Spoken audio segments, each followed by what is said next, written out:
if you know me, you know him, for better or worse. My dad, James E. Carlson, he's known a lot of times in the O'Reillys as Jim Sr. That is a lie. He is not a senior and I am not a junior. My name is James Michael Carlson. Different. I won't tell you what his middle name is because it's embarrassing and it's silly and it's from a different century. There's a cartoon character that has the same name. Yeah, absolutely. But I will tell you this. Eduardo. No, false. This is an exposition, not a competition. So please. So, folks, I got to tell you, as a young child, I never really understood what it meant to be a father. I didn't understand. I just knew that my dad was always there. No matter what happened, good or bad. I'm not saying he always had the right thing to say. I'm not saying that he always had the perfect advice. He's doing the speech. No.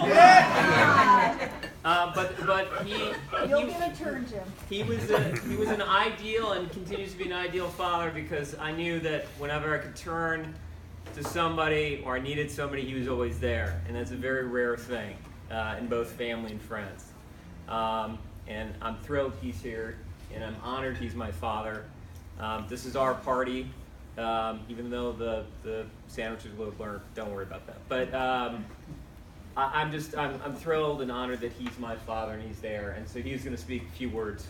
You're done. Great introduction.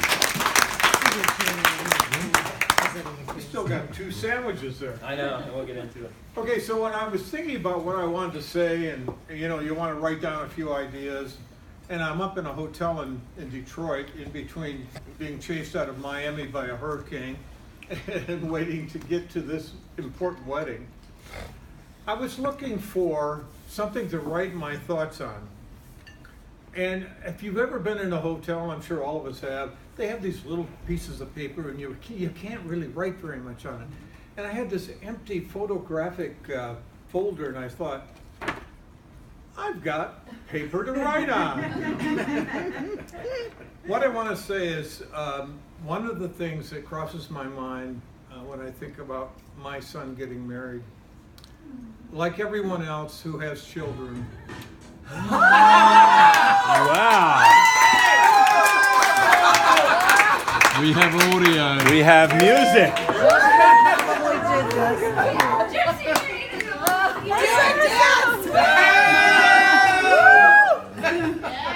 So you always wonder, do they really know, as I pledge and plow on? Wait, hold on. Don't tell them to shut up. They just like to No, don't make it go away, please. I love it. I love the background. It'll take away from my fumbling. All right, let's go. Yeah, Perfect. So one of the things that Go, you Jim. hear people ask someone else, whether they're friends, whether they're in love, or whether they're children, is what are you going to do with the rest of your life? So we didn't think about that too much when he was first born. All we thought about was, are we going to be able to hold his head up so he can breathe when we take him home from the hospital, and worry about, and the first time he skins his leg, and all of those things you go through when you have a child. And one of the things, and I'm glad the music is playing, because one of the things you want to try to do in your life, whether it's your partner or your children, is how do you keep the music playing? You know what I mean. The music is beautiful, the music happens, and then you wonder, are we singing the same song? Are we really teaching this child the things we want them to know and to love? And that's why we were successful, because he taught us. We didn't teach him. He was in charge from 5 months on. Love is when the happiness of the other person is absolutely indispensable to you. Now, mostly people talk about that and you're in a love affair. In the case of children, it's a written rule in stone. Happiness for that child is indispensable in your life. I always think about when we were growing up as partners and as parents, because you always continue to grow after you get married, you have to always think, I remember the things I pledged to do. I remember all of the people I used to work with to make this life better. And one of the people that was great for that was this guy right here, because he worked with us. He made it happen for us. We gave him everything he needed, and it worked well. So then he moves to Miami,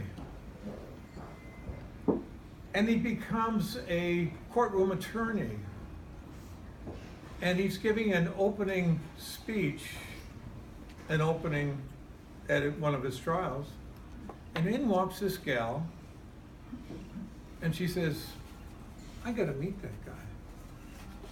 And what this meant to us was, suddenly this whole family called the O'Reillys, these beautiful people who got their roots from Australia, made it so possible for us to have a beautiful, wonderful bonding with a great family. And all I can say is, no matter what, they're always there for us. I don't want to cry, but after my wife passed away, I was lost a little bit, and this guy said, you're not going to stay up north in that big house. You're coming to Miami with me. Then he ran into this little girl, and I ran into her family, and we all headed to the coast. And that 5 months and beyond was a big difference in my life. I love these people, the O'Reillys, but I love this gal. She's everything to us, Jim and I.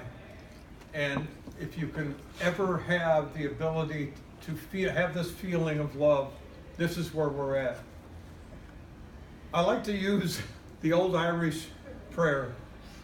May the road rise up to meet you, and the wind will always be at your back. May the sun shine warm upon your face, and until we meet again, may God hold you in the palm of his hand. And that's how we feel with our Irish bonded family. That's all I have to say, Jim. Thanks. Thank